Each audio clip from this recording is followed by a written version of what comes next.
welcome na naman sa aking YouTube channel. So for today's vlog, bago ang lahat, kung bago ka pa lang sa aking channel, huwag mo naman kalimutang mag-like, subscribe, at hit na rin ang bell button at pili ng all para always updated sa aking next upload. So ngayon, ituturo ko po kung paano mag-delete ng, so kagaya niyan, may mga videos tayo sa watch letters. Ayan. So pag napanood nyo na yan lahat, ituturo ko kung paano magbura automatic. So ayan, 34 videos sa aking watch letter. So ito guys, pipindot, may makikita kayo dito sa taas na 3 dots. Ayan. So i-click lang natin yan. And then remove watch videos. So lahat ng napanood nyo sa watch letter na nag-red line, yan, red line silang lahat, yan.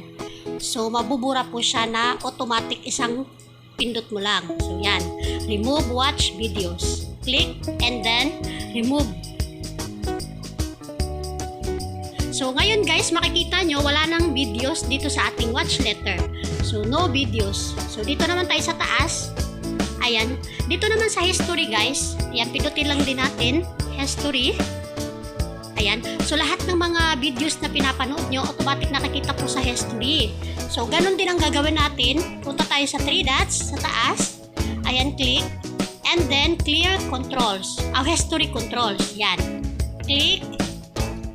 And then clear watch history. Ayan. Clear natin guys. So automatic po yun guys. Mawawala na po yung lahat ng mga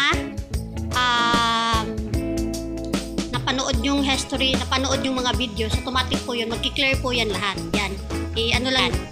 Click. And then clear search history. So, click lang natin to. Yan.